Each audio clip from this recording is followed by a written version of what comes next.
Freedom 35, 5, 5, 5. Dude, start the podcast. Wow. We recording, Gordon? Gordon. Wow. Sneak attack. Welcome, guys, to another episode of Freedom 35ers, Cardano NFT Podcast, episode 28, technically episode 29 for all the OGs out there. My name is Tommy. I go by TOMMY. My name is TJ. I go by Lazy T. And I am the other Tom. I go by Lavish Bear. But tonight, the other TOMMY. That was, yeah. Swagger Jack in my name, dude. Swagger Jack. That's how I felt when we first, when I first moved down there and met you guys. I was like, no, I've always been Tommy. I'm not going by Tom. They're like, nah, this guy, he's got the precedent. He's been around a little longer. That's always got to be weird to me, like how you swapped to the other Tom now, and it's stuck. There's still like plenty of people that sneak Tommy in there, and it kind of throws me off now sometimes. Yeah. Well, that's why my name over there is now Tommy the First over here. So we'll always be the original, but Tom's Tommy number 2, or the other TOW. Yeah, first the worst. So, yeah, so second's the best, or second's what's third?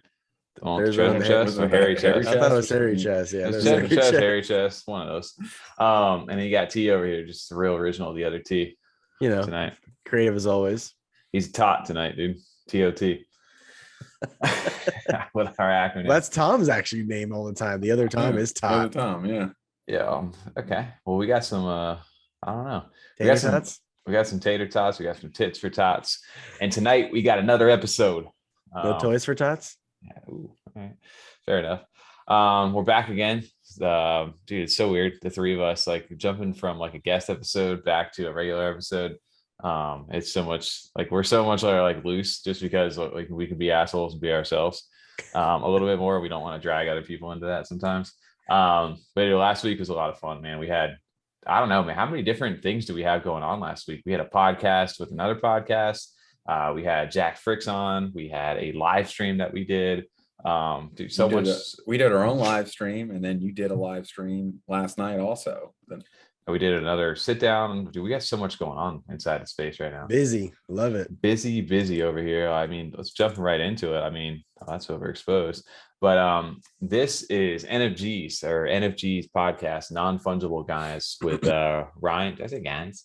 It sounded like that, right? I'm glad you called yourself out because I was going to bring it up after. Saskatchewan.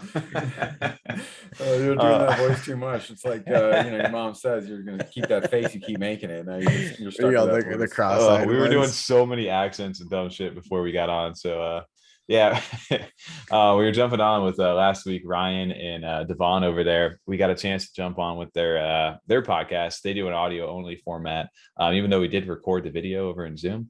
But these guys, we had met with insider information. Don't let them know that. Come on now. What do you mean, dude? We have a whole little backstory about to release a supercut. We met these guys. Actually, I met Ryan over here in the Pavia Discord, like we had talked about, and kind of just got in contact with them, and they've been doing their own thing and starting to grow. They've been jumping over into Cardano more. It was a fun episode, man. We were supposed to talk CNFTs, and it ended up just being like how we all got started, what was it, what's going on inside this space, and just kind of like the backstory to each of us. So it was a lot of fun, man. We had a lot of high energy and stuff. It was good back and forth. That was fun too, because we briefly touched on some things that like our experiences from before the show and stuff with some of our mints, but we really kind of got to cut it up with them and go back and forth about the different ones we've been involved in and what. Remember, just kind of you remember that? Yeah, I remember. Like just going back over, it was a lot of fun. It was just nice not being so structured too, and it really was just loose and a free flowing conversation, just like hanging out with them, and then it was recorded, which was a lot of fun. We didn't have to deep dive into anything. It was just like, hey, this is what we're doing. It was like a chill conversation. My favorite part about that was when they went to go introduce us, we just straight up, hi, I'm Tommy, I'm TJ, and I'm Tom. And it was just like threw them off, and we hit them with yeah, right. I know. I think they even said like, "Oh, I feel like I'm watching their podcast right now." I know, it was funny, man. But these guys are awesome, man. They have a really good format, like show as well. It's very it's very obviously it's a podcast, but they're very like free flow, more chill. Kind of get to know more about the people that they're interviewing and just general what they're talking about. They talk outside of just Cardano too. They do other chains. They were talking about they're big in VV back in the day. They did a lot of those episodes. and they talk a lot about just blockchain in general. So it was dope to get the chance to be on something like that, and we had a lot of fun. I'm definitely looking forward to eventually getting them onto our channel as well. Oh, definitely looking forward to setting that up for sure. So it was fun, man. Shout out to NFGs over there. Oh, 100%. Yeah, no, it was a good time. It was even fun to like listen back to it as like a listener, a viewer. You know what I mean? It's kind of weird listening to us, but just us getting to talk to them is a lot of fun to actually listen back. I always cringe my own voice. I always just kind of skip past my parts. Yeah, that's something that comes with that. Yeah, I mean, I'm so used to it now from editing and everything. It's whatever. Well, it's always like we always listen back to like, like we're a podcast, right? I got a long format stuff, and then I'll go listen to all the other CNFT creators' videos and things. But to actually have like another podcast like style, like where I'm just listening to it, that it's nice to have that alternative. That's why I appreciate these guys and always get a chance to listen to them. When they had a great interview they did with Ren Ellis and the Overexposed team the week before that, so it was dope to like jump on and just kind of set them into the background while you're either at work or whatever you're doing, and get a chance to listen to them. So if you are fans of the podcast and you're looking for more CNFT content podcasts, check out NFG Non-Fungible Guys, Ryan and Devon. Shout out to you guys, dude. It was dope to have you on. Appreciate y'all hosting us. And then speaking of hosting, we got a chance to host last week as well. JackFriks onto the podcast. That was awesome. Bro, the longest podcast we've ever done. I think it was 3.5 hours, more than that. No, it wasn't that long. It was like, I think it came out to, it was like 2 hours and 20 minutes. How long is this video? You're looking at 2 hours and 29 minutes, or 39. 39. Oof. Yeah.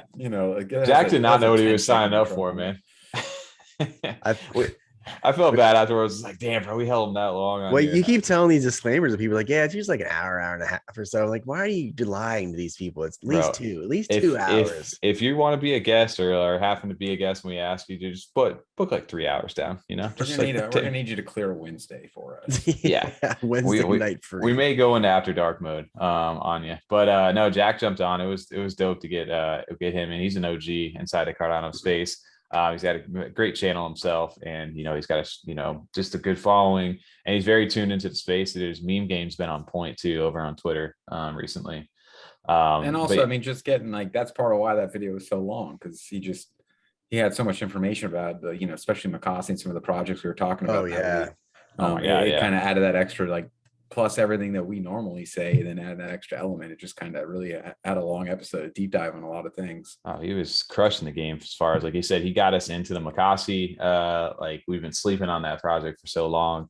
All the Mocossi people were just like, finally, dude, like, you guys finally talked about it. Holy shit, it's not a yummy episode over here. And it's like, to a degree, we were like talking about that on the side. It's like, damn, have we really been like hitting that up so much? We've just been like ignoring these guys completely. And I don't think it was ever like we were ignoring them. It was just like we knew nothing about it. And we definitely should have. It was fair criticism. Tom, you were saying that, right? 100%. I think I said that. I was like they called us out on it. They're 100% right. Like, just floor price alone, community, like outreach alone, like there's no way we can't mention them more beyond like the first time they came out or minting. We're just like, I don't know, I'm not into this one, and that was about as far as we got.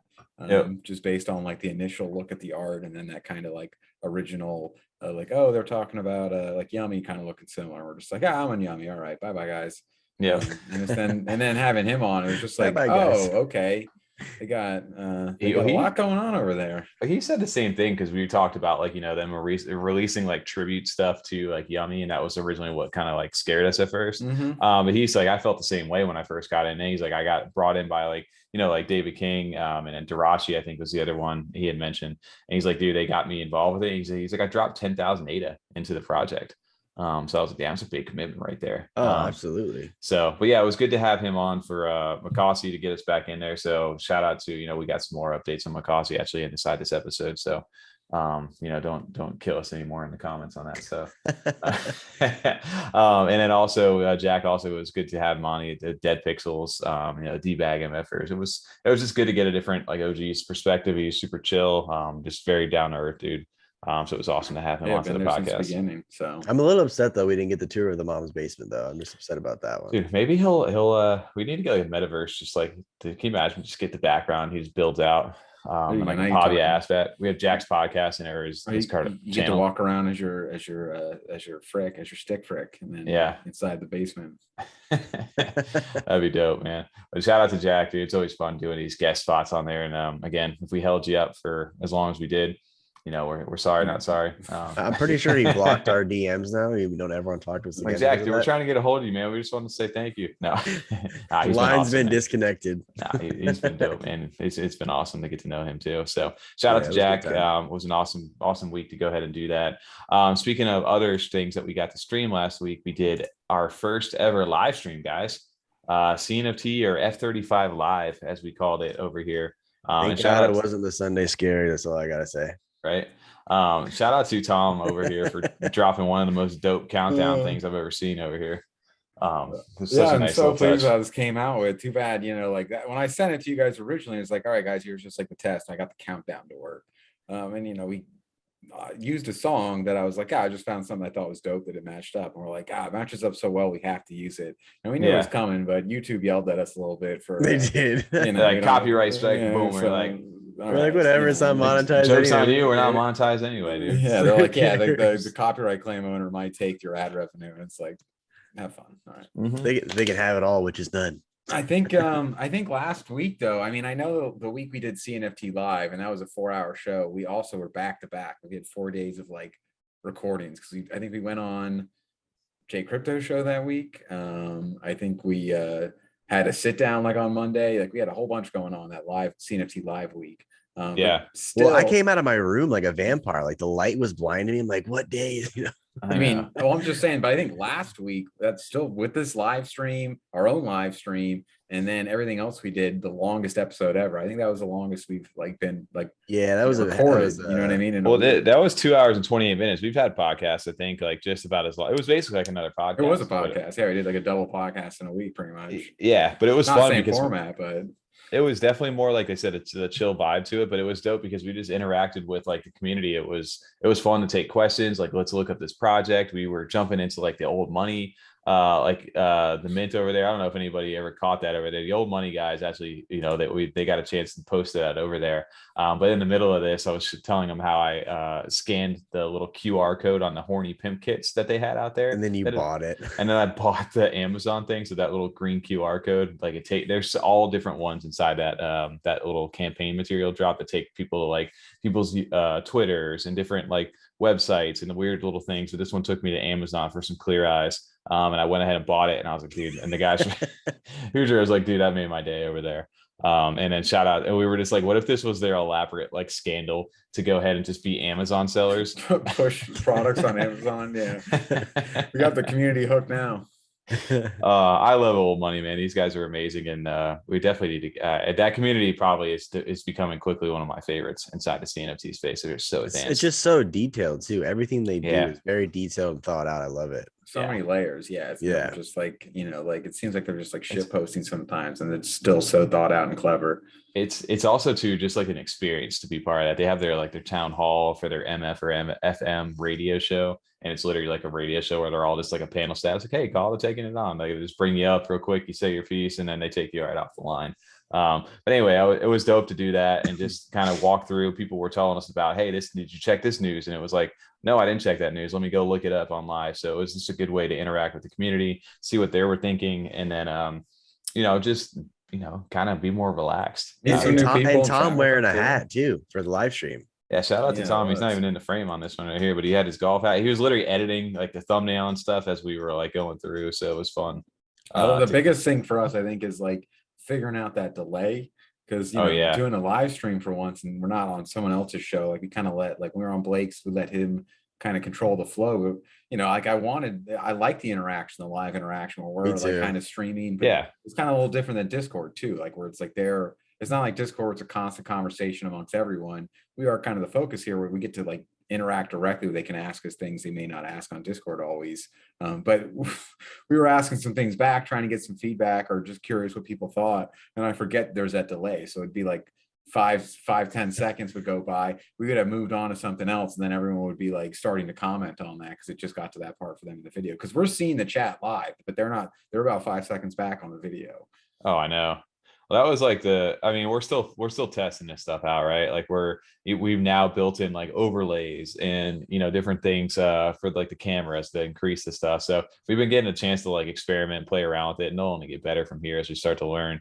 So this is kind of just like our first iteration. Let's throw it out there. Not really did any marketing other than drop a tweet like 12 hours before we did it. And then if you're listening to this now, the podcast on Friday, that means we've already did our second live stream. And if you were in there last night, dude, appreciate it. Thanks for joining us. Hope it went hopefully it went better than this one. Difficulties. Yeah. That was the worst part. I was like, in the first 5 minutes, I was like, I just completely could not figure out how to do the frame. Or I was like, hey, here's a transition. And I went to go click the thing and it just went black screen. And I was just like, hey guys, right away. Yeah, what's going on right now? And yeah, you guys are roasting me. So just make sure your drivers are updated this week. Everything is working well. You clicked, everything was set. We had done everything. You had never got to that test stage. But go live, and it's like cannot go live. Your driver's out of date. And it's like, well, at least it told you the problem and didn't just leave you like cannot go, like just wasn't working. And we're like, we don't know what's wrong. And we're like, when's the last time we did it? Like a year? A year? What do you mean a year? Everybody's roasting my ass. So he was Shiny was jumping in there, just killing me inside the chat. So shout out to Shiny for always supporting though. Bro, he's the OG. I think they were all there for pretty much the entire. Quite a few people were. It was him, Osai, JPG, dude. Chat. Massa came in for quite a bit. Massa. There's Mateos from Old Money was in there for a while. There's a bunch of people, man. It was fun. It was a good time. So shout out to everybody that was inside the live stream, and shout out to everybody who was there last night. If we're in the future, it's so weird. It's so weird, like recording this now and then having to dial back to where we were. But that's the benefits of doing these recorded podcasts. Yeah, man, the live streams are going to continue to be a thing. I think we're going to continue to probably push these, Thursdays like 9 p.m. ish. And on top of that, bringing like guests in, like how we kind of plan to do this each week. So just every now and then when we don't get a chance to do sit downs or dive deep into stuff, it's a good way to interact sometimes with these communities. So definitely going to be a thing we're going to continue to do. Another one that we got a chance to do this week is that just would have released again yesterday is Adanauts. Another project that we've been following in the space since the OG days, back with Lovelace CNFT, which has now been taken over by Bourbon over here. Another clay style project, but a completely different art style than the actual Clay Nation. And these things look dope, man. I love this. Yeah, it's just like the medium is just clay. It's just sculpture, but like as far as the art goes, Bourbon has his own style going on. Dude, it looks so crazy looking, man. And everything that he does is made out of clay. Like I don't know how he did the laser eyes. That'd be a great question that would follow up. We did not see this when we were doing the interview with him. Even at sparkles and stuff like that, man. It's dope. Everything that he's done has been amazing. And then even dude, Tom, you got a little inspired over here as we were doing this too, right? Just a nice little animation. Yeah, I love the clay art. It's one of my favorite. I love doing just the clay stuff in general. It just looks so good. Dude, yeah. And shout out to the little cigarette lighter, bro. You're killing the game over here. But it just works perfect with what we were doing too. So his obviously Bourbon, he's got his Adanaut spaceship. It was just dude, it looks so good. But one of our favorite things I think from talking with him is the customization. I didn't realize how like customized Adanauts were really going to be. Using those antidotes to basically guarantee yourself certain traits inside the project, and then the reveal status too of not knowing what you're getting right away. A lot, which is crazy to see, because you don't see it too often inside the spaces. So at least on Cardano space, yeah, exactly. Yeah. You guys both like it. I hate it. I had to wait for my Angel Baby Hit Squad. I'm waiting. I don't even have it. I'm waiting for Tommy's Overexposed. It's my NFT and I want it now.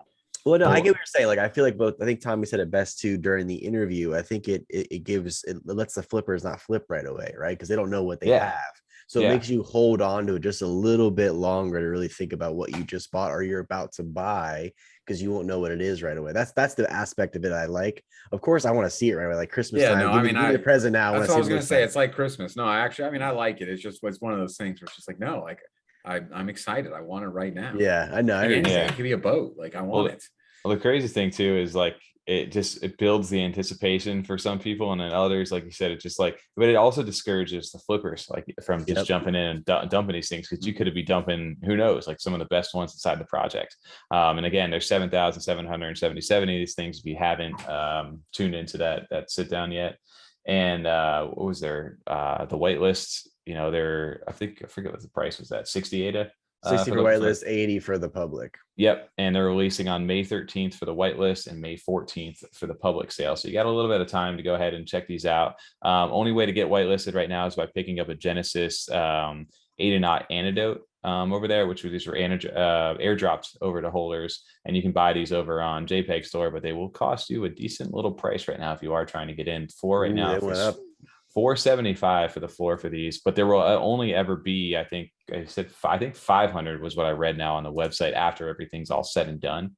But right now there's only 300 of them currently. Okay. So shout out to Bourbon and the team over there. If you see these compounds, 5 of these are an old turn-in method, but basically got you a Genesis antidote, and holding one of those Genesis antidotes guarantees you 100% to transform your Adanaut into whatever, it guarantees you whatever traits that you're looking to get. I can't wait. So, and then the craziest thing for these little Genesis antidotes too, which he showed us on stream, was that dude, that whole thing was made out of clay. Like that was so cool. Yeah, that was impressive to see. That was, yeah, one of my favorite parts was him showing that off. Yeah, it was a little behind the scenes of all the clay pieces he had going on there. That was really cool. So well done, man. Shout out to Bourbon though too. You can tell it's like he's super talented artist, man. He's been doing this, like he said, for such a long time. And then to see that hobby and that passion kind of come to life now with what he's doing, he's full time onto this, and it looks really well done, man. So shout out to Bourbon, shout out to Adanauts, another OG project that's gone through so many iterations for sure. Absolutely. Moving forward though, and the theme of clay, you can't not talk about Clay Nation this week. Who are they? Who? What? No, I do. We do that every time with these guys. Obviously, that was like weeks ago. That was an old project. Yeah, we moved way past that now. We've obviously been living under a rock. Snoop Dogg has partnered up with his son Champ Medici over there to go ahead and drop land inside of Clay Nation's Clay Nation Metaverse. Like that's a great setup right there, right? Say that 5 times fast. Clay Nation's Clay Nation. Allow myself to introduce myself. But obviously clays have been taken off, and that sparked the Bake Nation drop over here. Dude, this is a great piece of artwork that came out today when we were looking over here. Their artists, I really like what they're doing. Yeah, I don't want to pronounce that wrong. Jika. I'm probably saying that wrong. Don't just say JIKA Clay. Just JK. But this is great artwork over there. We've seen quite a bit of different things for them and over the time with her artwork, and this is just another one of these great pieces over there. But Bake Nation's got like that desert theme to it, so it's obviously been a big talk of the town, and the big thing that we've been waiting on is the plots, the coordinates over here, and we finally got them. Like everything has now come out. The map is finally officially released over here. And we have actual coordinates, actual plots, actual landmarks on the thing. And you can check where your land is inside of there. Guys, how'd you do? Well, this is another one I was talking about, the same thing. I want it now. Like, tell me. They've made me wait so long. Like, if you don't have a clays, they didn't have that. I guess it might have been built in, but we weren't able to see it. It was something they kind of unlocked where everything was or developed later, and then added that values into the metadata so that you had your location. And then now we finally got the map where your actual plot is. You were looking at mine last night, Tommy. I got an underworld plot, so I'm not up here in, the Fancy Pants land like you're looking at right now. But Fancy Pants land, that's where Fancy Pants is for me. Yeah. Right there. That's where one of my best plots was right here. But it's been crazy to see some of the stuff over here because obviously you got all the landmarks, and it's very detailed map, right? You got this train running through, you got all the little roads, which I think somebody had mentioned on Twitter. I saw like they appreciated that there actually was roads on the map, and it wasn't just like not there. So it was cool to see that. You're starting to see new price points and a new marketplace emerge with this right now, because now people have beachfront access. They have landmark access. These little spots right here are the hubs of where you're going to kind of land in. So you're starting to see. You see what you did there, Tom? A little subtle flex of where his plot is. You had to zoom in on there for a good 30 seconds. You're starting to see these things happen, these roads and stuff. Look at that. He gets a large plot, this guy, and then look at the spot he gets. Come on now. I mean, it's not the best spot in the world, but it's definitely one of the decent spots. I got all of my spots are literally like when they say in Lion King, you don't go to that spot, like you don't go to that area. It's like the Shadowlands. Shadowlands, yeah, that is my spot, and all the areas here. And TJ's just like right in the corner right here or something. no one's coming to visit me. Well, it's crazy to see like some of these over here. Like if you're on this little island, like the secondary sales have gone insane for some of this stuff. I've been seeing like a sales upwards like 15,000, 10,000, 11,000 for some plots over inside of these like very like highly like attractive areas. At least that's what people are estimating it to be. It's just it's the floor for everything prior to all this coming out was all just, like if you got a large plot, here's what the large floor is. You had no idea where you're going to be. So now it just adds like a layer. Can you imagine like if you did dump beforehand and you kind of sold it off and then you just ended up being like right on top of something and then watching that sale price? Like that's why it always pays. Like you can always take profits. Right. But to be fair though, like if you had a large and you got 2,000 for it, that's still a profit, right? Profit's profit, 100%. But like you said, though, it could have been $15,000, $20,000, but you can't think like that at the time, but no, it's still nice. You're going to go bald if you think like that on every project. Of course, you have absolutely. to have that kind of like price point where you're like, yeah, I could probably like, I'm comfortable with that. But like, yeah, 5,000, 2,000, whatever, 400, like I'm 150 like that. That's happy for me. I'll take that profit out. 100%. Cool. It went up to 250. I'm happy for those guys that held on. I got my 150 too, and I like that. Yeah, so you definitely got to make those moves. Well, yeah, and on top of that too, like you said, that's the thing. I mean, with Clay, you can't ever go wrong really holding him. Or they've proven so far that you can't go wrong holding him. And I'm sure the value for these will, over time as they elaborate more and more plans. I can't imagine the value going down at all. Not financial advice, but I just hold on to Clay. Clay is the way if you're doing that. And on top of that, what they've announced too, they pushed back originally the Clay, like the land, or the allocation of their Clay token for all the land plot holders was supposed to come out in May, and they've actually pushed that back to June right now. While they're working and they want to give you a good experience. So if you're holding on to one of these plots, you will be allocated some Clay based on that. And it doesn't matter what size plot you hold. It should be the same Clay allocation, whether you hold a large or a small. So I absolutely love that, because the RNG of minting is not necessarily, it's RNG, like I just said. So you can't choose what size you're going to get. So the fact that someone got a large and then a bigger portion of Clay token, that would have been like, man, that sucks. It's like a double whammy for the people who get hit, right? Like for me, I got all 3 smalls, right? And then I would just my luck. I'm like, shit, man, I didn't get a large. Now they get more Clay than me too. This sucks. Well, personally, I think they should balance it out, and anyone with the small underworld should get the most tokens. I'm with you. From that, I'm with you on that. I agree. Well, TJ over here, aren't you like over by this thing over here somewhere? TJ's across the water in the land that doesn't even have the squares. I thought he was built around somewhere like this. Over there, yeah. Well, right by the train station. That's all. Well, somebody was asking though, like what these blank squares are right here that have like obviously a built out little area, and they said they don't have the exact plans from, but they're basically leaving placeholders for. It's a food truck place. It's a food truck. Basically, that's the landfill. That's you're going to the dump, dude. It's the dump. That's probably where I'm at. Definitely a dump.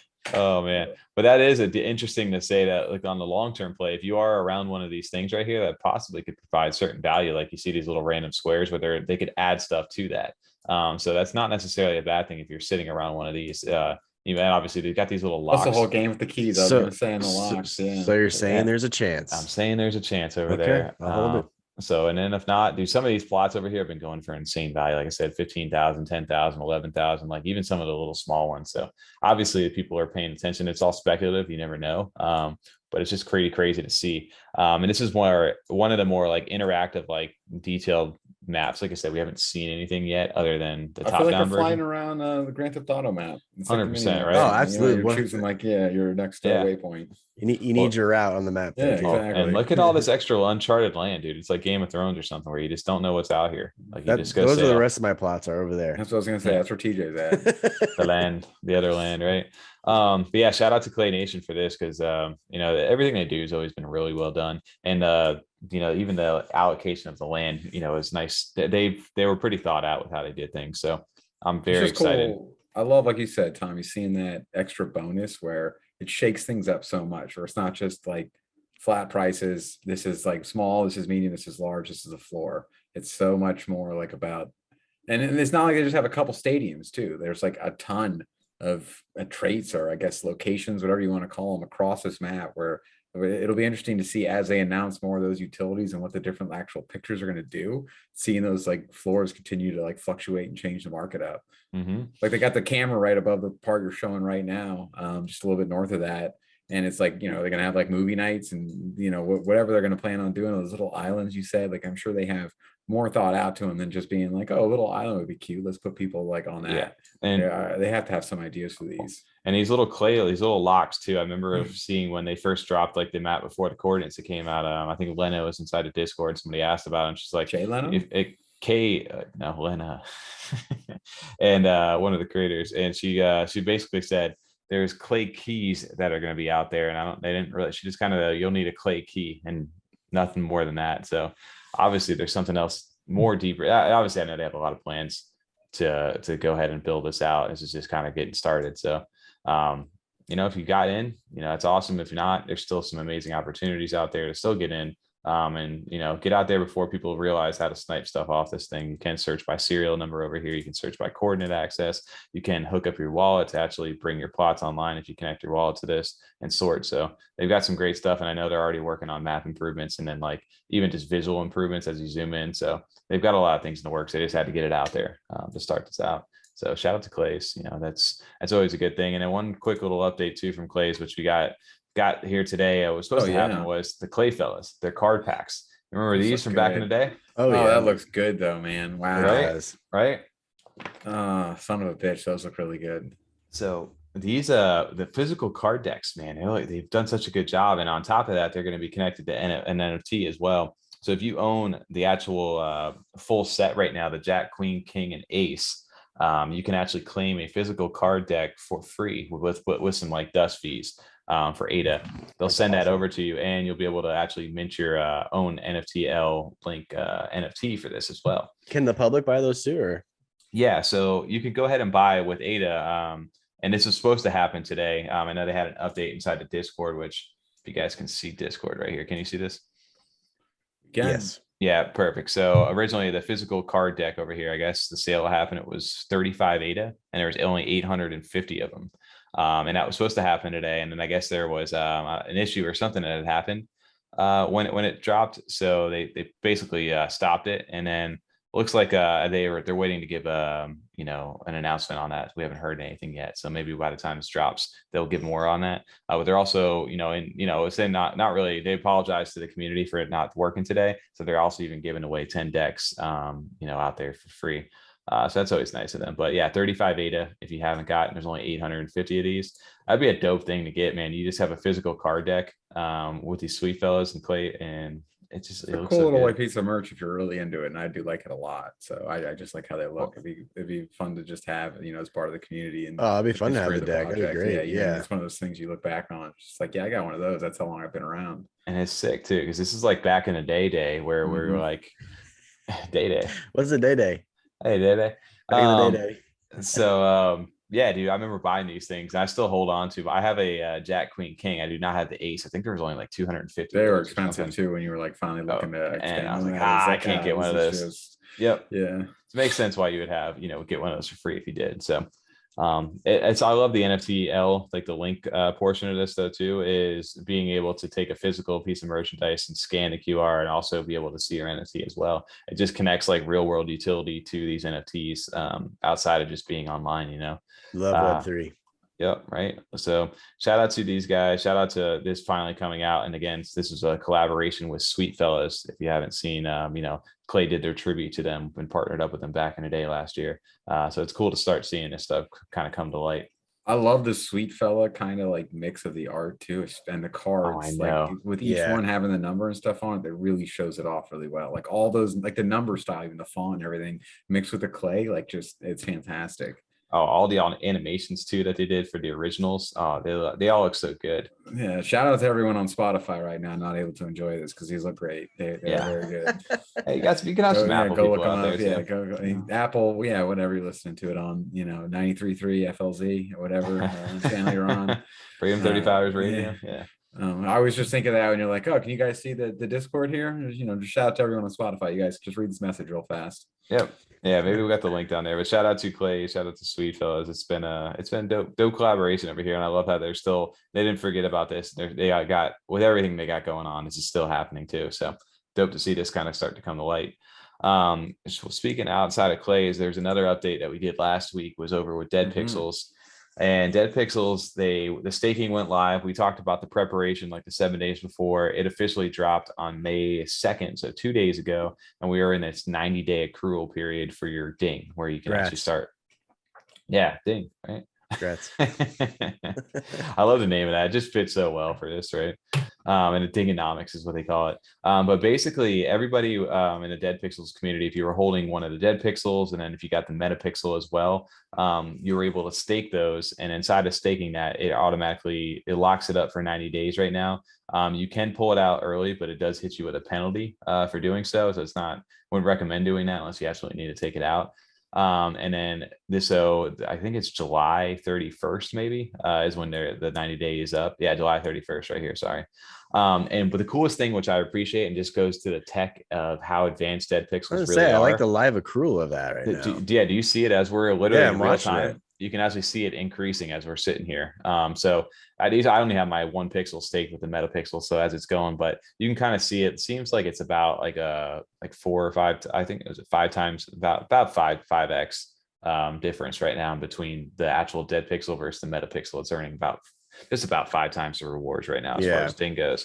So it's cool to see that. And there's so many people that have all staked up their stuff. And then that means the supply of DeadPXLZ themselves. Like if you go to try to look at the marketplace over on DeadPXLZ website, if you pop on the on sale button, there's only 91 for sale right now out of 10,000. Man, like that is insane. That people, they've always been that way. Like even when I first started getting in, and before I knew anything, before they had any of this, and before I really even knew much about them other than seeing them like on Twitter, the people that were in the project always kind of boasted that like DeadPXLZ community is the strongest around. We have like whatever the percentage was listed, and that's it. There's like 1% listed, and that's all you have an option for. And if you want something, those are the prices. That's what you got to take. And on top of that too, like it's not cheap to get into DeadPXLZ at all. Like I don't know, TJ's got my floor check while we're sitting here, but dude, they're very high up there. I think I want to say over 3,000 ADA, like floor out there. Buy me one real quick. Yeah, I got you, dude. Appreciate it. Yeah, I got you. No problem. I'll give you some ding back. I'll give you all the 3,900 floor right now, dude. 3,900. That's it. I sold RIP to me. I've sold back when it was like 300 ADA or something like that. So that's what we're talking about though. You can't, you know what I mean? If you just thought about those all day long instead of just taking your profits, moving into like that got you into so many new projects after that profit.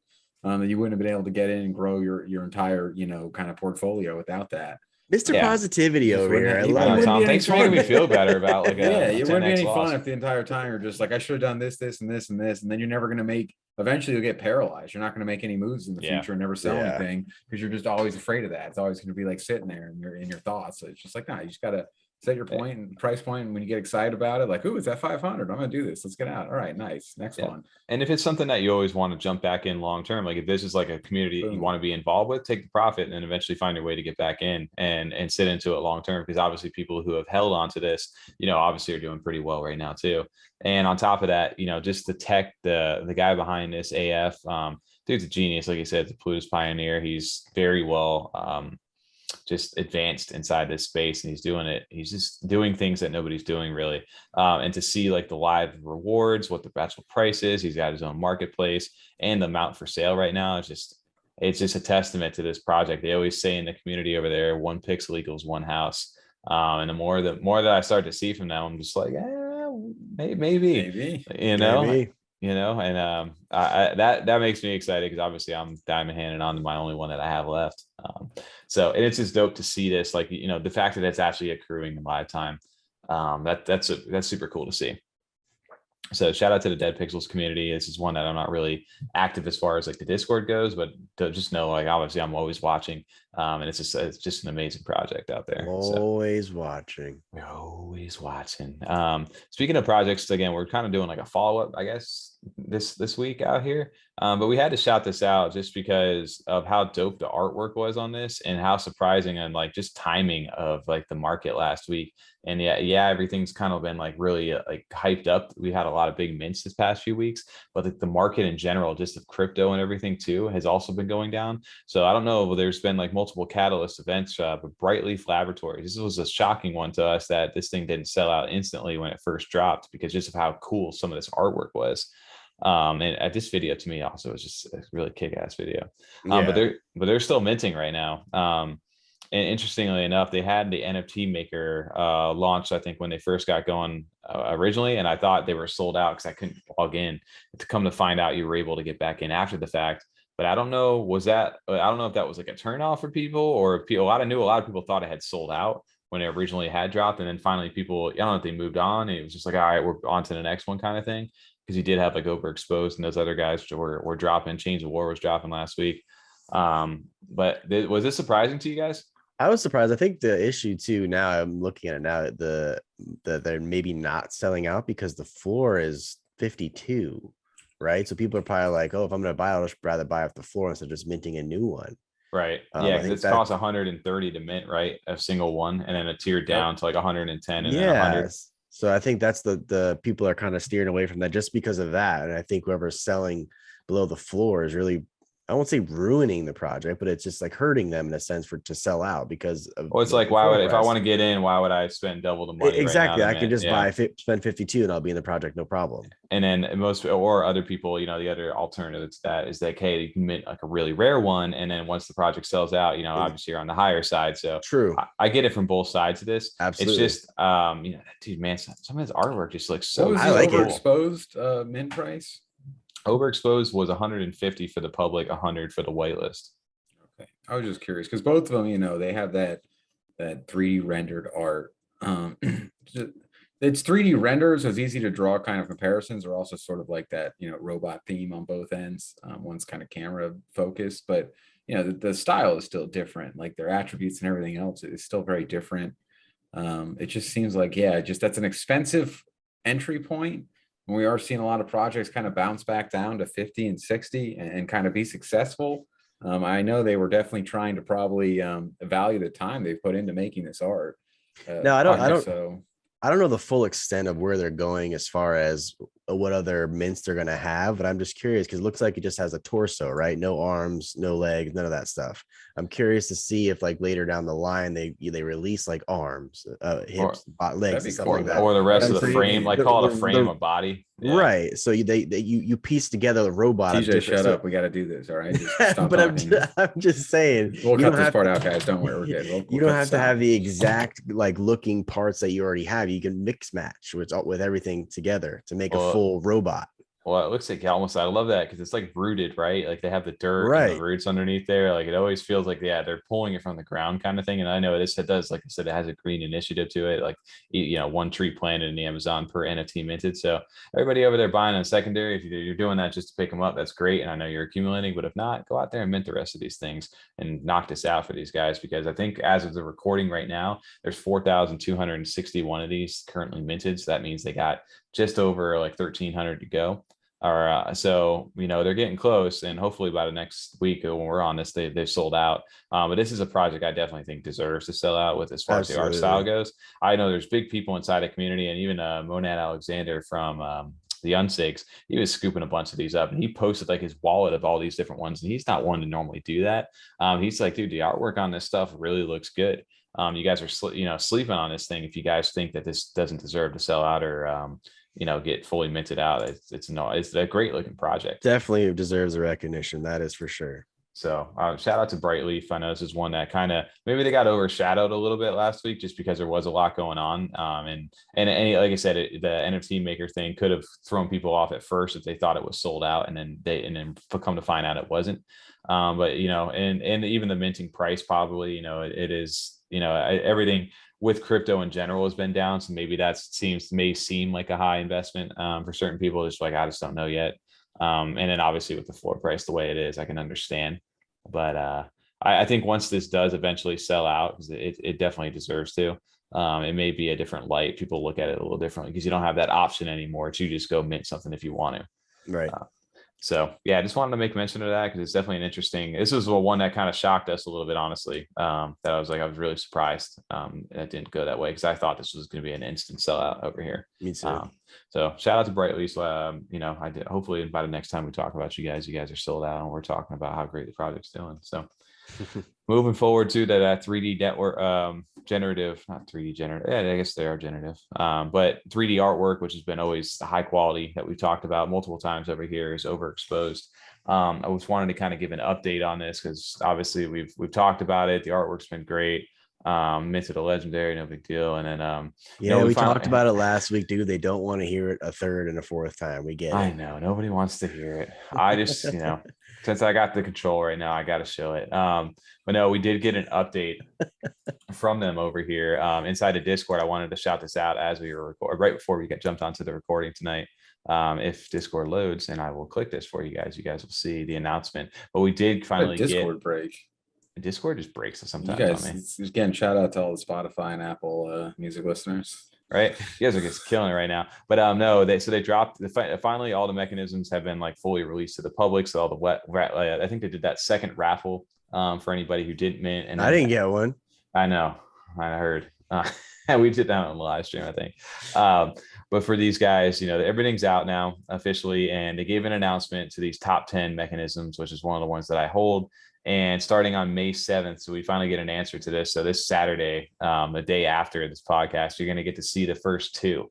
They're going to be these one-of-ones, and they're going to start at numbers 1 and 2, and they're going to count their way up. So I have number 3, and so I'll be on the week after on was at the 14th. So yeah, May 14th, I'll figure out what mine is. But this is going to be a big for the project in general because I'm really curious what these one-of-ones are. So I'm glad that I get to find out here soon. What do you guys think about that? Very excited. No, like I was just saying, I hate this wave. It's terrible, but it also just adds that excitement. It is that Christmas feeling. Like I don't even have one of these. Yeah, exactly. Like it just kind of continues to build that anticipation.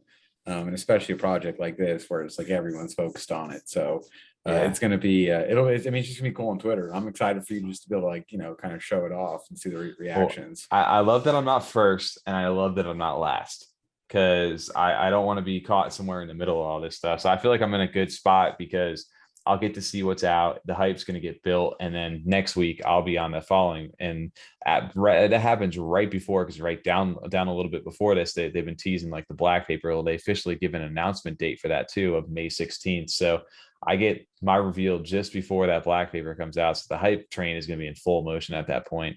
But this is the other thing that everybody feels. If you weren't obviously minting one of the 10, you're over here waiting for this to kind of figure out where the rest of the project's going.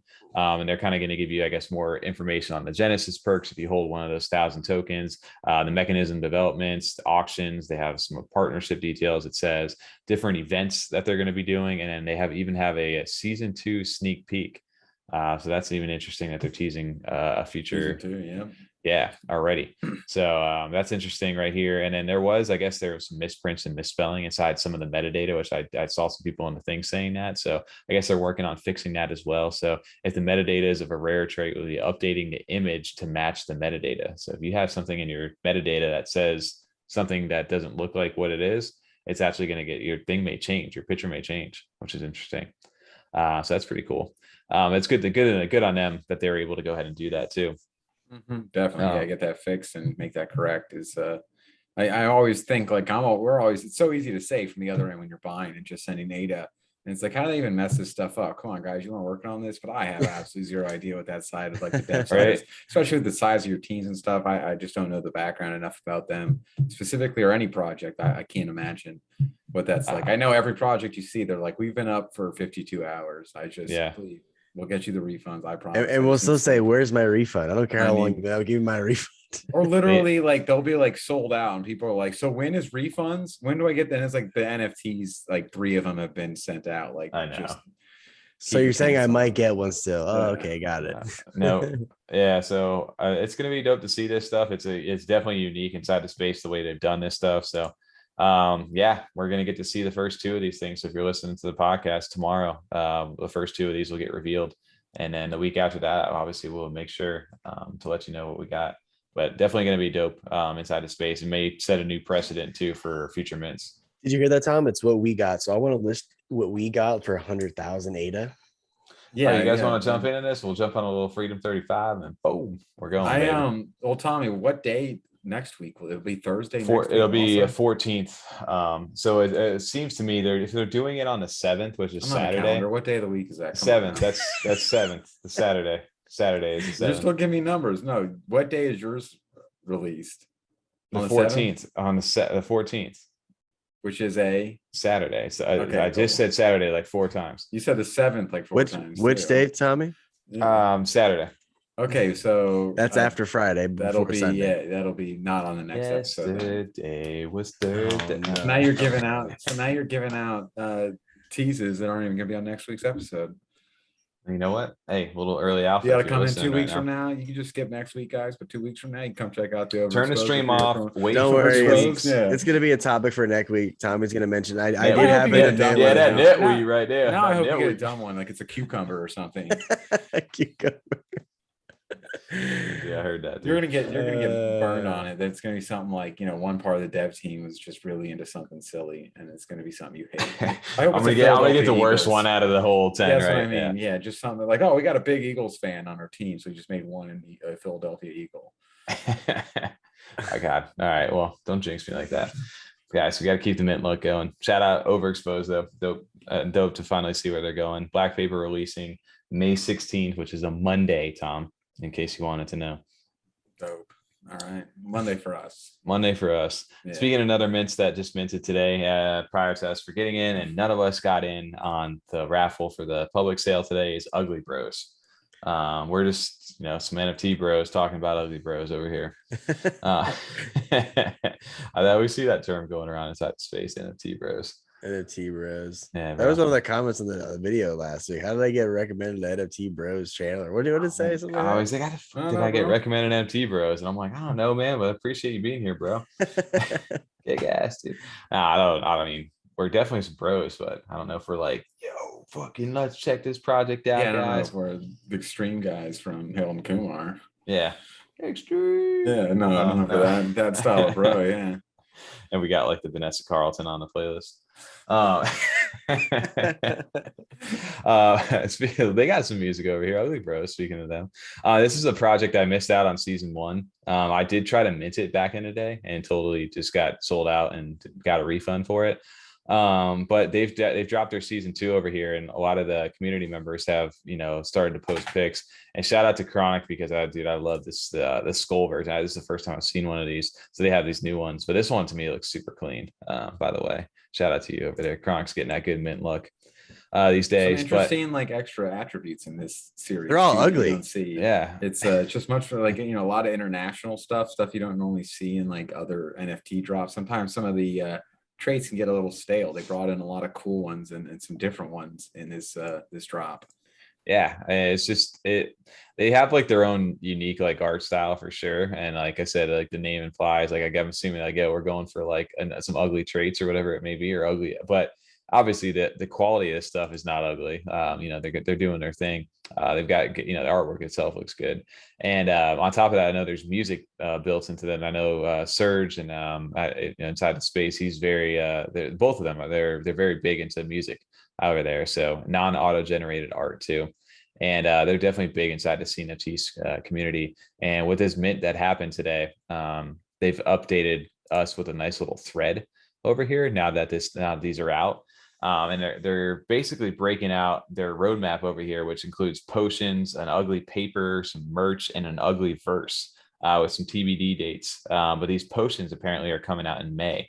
And they kind of give you they're rebranding season 2 to call it the definitive on there. So if you go search it up, you see the definitive as a new policy inside there. Okay.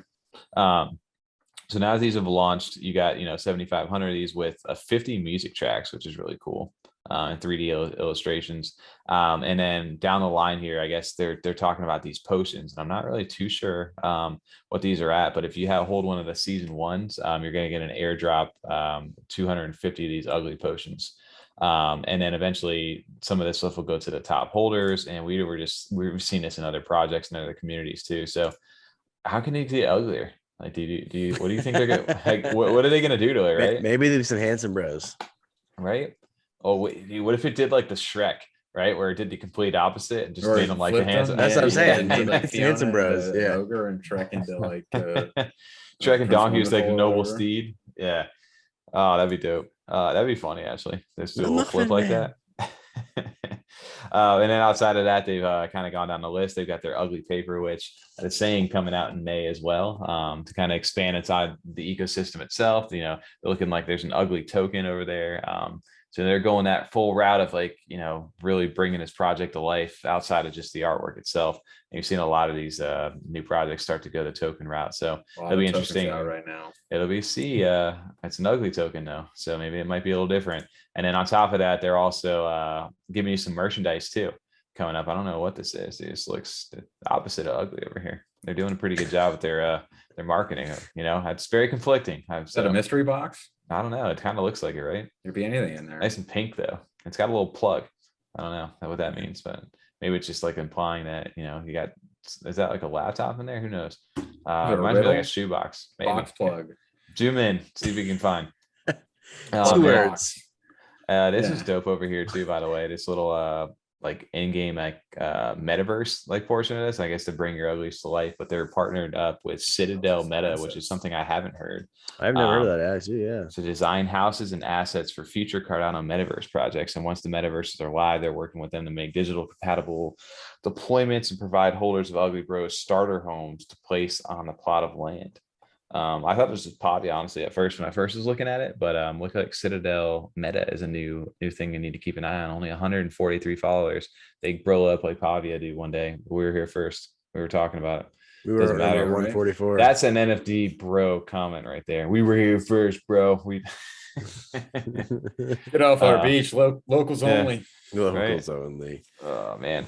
Shout out to this team, man. This is definitely a project I missed out on, and I know we've not involved in this community at all, and I know we haven't really talked about it too much, but hey, we're expanding our horizons over these, and obviously the community's been stoked for this. I feel like we're just on the outside looking in.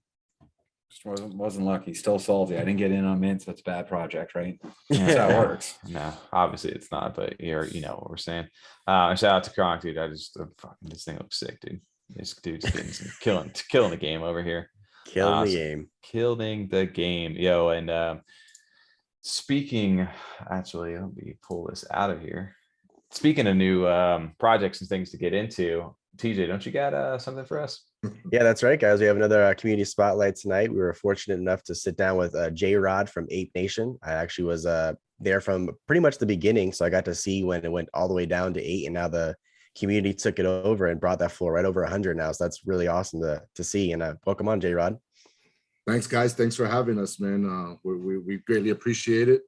You know, it's been a long road, and to be here with you guys is, you know, it's a pleasure, and it's a great opportunity for us. So we greatly appreciate it. Oh, we've been watching too. I mean, since TJ was involved, we've kind of had an eye on it since the beginning. What's been going on, and TJ, you stayed in too. You've been. I've been holding. I've been riding the train the whole time, getting the updates from the Wolf and Showtime. I appreciate that, and so I've been loving it. Yeah, this is one of the ones where I was on me and Tom were on the outside looking in for this, and TJ, because TJ's famous over here for wanting to make either Ape projects or profile pics, and me and Tom always are like the ones on the outside. But this is one TJ was like, "Nah, guys, I don't care what you guys are saying. I don't care. I'm doing it anyway. I don't care." Yeah, and I'm glad I did. so he got us going on this, and he kind of kept us. We at one point we looked at it and we're like, "Oh man, that thing's going down, TJ. I think that something happened with it. I don't know if it's a rug pull, whatever happened to it." And he's like, "Nah, man, there's something going on." And then kind of brought us back into what was actually happening, and it was really cool. Your guys' story is actually very. It's one of the feel-good stories inside the CNFT space for sure, or just the NFT in general. You see so many projects that get abandoned sometimes and never make a comeback. You guys have done the complete 180 on the opposite end of that. So I'm glad to have you on and kind of give us a fill in on what you guys are working to, because I know you got some big plans in the works, right? Yeah, man. Yeah. So I'll fill you in a little bit on the new team story. So as you guys just mentioned, you know, this was we had the previous founders. For whatever reason, you know, there's no really point to go into it, but they couldn't continue. Luckily, the team, Mr. B, Showtime, and Scram were able to pick up all the keys and everything we needed to actually, you know, continue the project. So that takeover officially happened on March 8th. Nice. You know, and we really like to think of ourselves as, you know, the CNFT or NFTs in general, comeback story of the year, man. You know, yeah, that 30 for 30. Yeah, I mean, it's been a tough road. I mean, not tough, but it's been a lot of work, you know. We're grateful to our community. You know, as you guys know, without a solid community, there is no project. The community is everything. So we're grateful for our community, man. Again, you know, we came from the bottom, man, and we're doing great things. You know, we just have a go big or go home mentality, you know. So I mean, came from the bottoms 100%, you know, it's very accurate, because that's the main reason why I think we've talked about you 3 or 4 times. Originally, because TJ was just interested and was like, I'm buying this, I'm getting in, we'll see what happens, I'm gonna ride it up. And then we had followed along and saw the, you know, the news about the original team. And since then, our focus was kind of like seeing that there was going to be some sort of community step in, which we've seen in the past with some other projects. It's been tried before. But when we really started taking focus, is like, oh, this is working. Like, this community is actually really reviving this. You know, at first it was just kind of back up to like 35, 40, getting close to like, you know, mint price. And then, you know, now, so it's a whole new project pretty much. Yeah, man, it's a completely different ballgame right now. Mm-hmm. Well, the big thing inside of space too that I remember, again, not really being involved in the project outside of from hearing from TJ, was that you guys got picked up by some big community members inside the space too. I remember hearing Fettuccine's name, and that sparked some interest because we've talked to Fet over there as well. And you know, we know he's big inside the space in general. And then you guys had some other community members that kind of stepped in and started to take over the project. Can you kind of explain, like, especially your role too, like J-Rod, like, how did you get into Ape Nation? Like, what was the reason that you got involved with the community, and, you know, how has it been with those different advisors, and how'd that kind of get organized? Yeah, so me myself, I got into Ape Nation, I guess, a day or two before mint. I wasn't there from before, but I did get there the day of mint. You know, and I was going really heavy in the Discord. I really love, you know, again, everybody was attracted to the project because of the art. It's great art. Yeah. So, you know, I was attracted, and I was very vocal. Along with Mr. B, I think I was one of the original ones talking on those spaces that we had the first couple of days. So, you know, basically like that, you know, I got involved, and then, you know, as of after mint, things were going well. It got a little quiet. Community was worried. Again, I was vocal in there, and man, realistically, I just got lucky that Showtime, Mr. B, Scram, you know, I got added to the team along with Wolf, Gemdem, and KC8. You know, so we started grinding from that point on. At that point, we got super lucky that Fet, as you mentioned, big in the space, you know, agreed to jump on as an advisor to us. He's been huge. I mean, needless to say, what the guidance and information he has given us, you know, it's been a lot. It's definitely great, you know. So that happened in Q1. And then, you know, from there on, you know, I have some information here that I'll release to you guys, you know, kind of over the process. I don't know if you want me to give you that now or. Yeah, no, we could kind of give into just, you know, some of the actual project itself, give a little visual to this stuff, because you guys got some news and things coming out. I know the big thing is right now, like we were talking about, the floor kind of has jumped up to a significant price. Like I said, you're at like the 112 to 115 range, somewhere in there right now. But there's big news that you guys have announced. I know there's a couple of things that we've seen over here. This partnership with Lending Bond, which is actually really crazy. And then these vials too. I know people are holding on to these. So yeah, if you want to kind of walk us through what's been in the works for the team. So basically, yeah, we introduced, I think it was last week. It was either beginning of this week or last week. We introduced the partnership with Lending Pond. Big shout out to KC Ape, which he ran lead on that. You know, the community was asking for it. And, you know, we went ahead and chased it, you know. Again, we're a community project. So, you know, we try to focus and listen to the community and try to deliver not only on what we think is important for the project, but, you know, what the community kind of wants to see. So in Q2, we released obviously our new roadmap and the website. We launched that the same day. You know, that props to T-Pat. He's a community member that helped us out as a web dev. I mean, the website looks amazing. Mm-hmm. And then what we got going on right now is this Friday, we have the drop of our vials. We're actually doing a 1-for-1 drop of the vials. So basically, if you own 5 apes delisted, obviously they have to be delisted. If you own 5 apes, you're going to get 5 vials. If you own 10 apes, you're going to get 10 vials. If you own 100 apes, you're going to get 100 vials. Initially, we were going to charge a 2 ADA cost charge to cover the cost and send us some ADA back. After consideration and and talking within the team, we decided to cover that cost ourselves. Wow, it's a hefty price to drop 9,999 vials. Yeah, but this community deserves it. They deserve it, and that's what we chose. So basically, like I said, so if you have your Ape delisted, you're gonna get that vial. We're gonna be dropping. We got a tier 1, tier 2, and tier 3, which is our jungle juice. That's what I was going to ask. So the different tiers on Friday, are we able to use the vials Friday and actually mutate the ape? Okay. So the vials that we're going to do the drop now, we're currently working on the mutants, which is Mutation Nation. That's going to be dropping. That's going to be available for mint. I mean, and don't hold me to it because obviously we're working on it. About a month and a half, 2 months. So we're thinking third quarter for that. And then we're going to, but back to the vials. There's going to be tier 1, which is obviously the lowest level. There's going to be about 6,924 of those. Tier 2 of the jungle juice, there's going to be 2,987 of those. And then tier 3, there's going to be 38 of those. Those are like, oh wow, how Wolf likes to say, they're hyper rare. Yeah. So if you get a hold of one of those tier 3 mega jungle juice files, I mean, those are going to be 1 for 1. So I feel like I just went backwards on the thing. Is this the tier 1? Tier 3 was the green ape one. You got it. So this is tier 1 right here, and then tier 2, and then eventually tier 3. Correct. The skull's tier 3. Okay. Correct. Yeah. Sorry, I did that backwards while you were talking. No, it's all good. It's all good.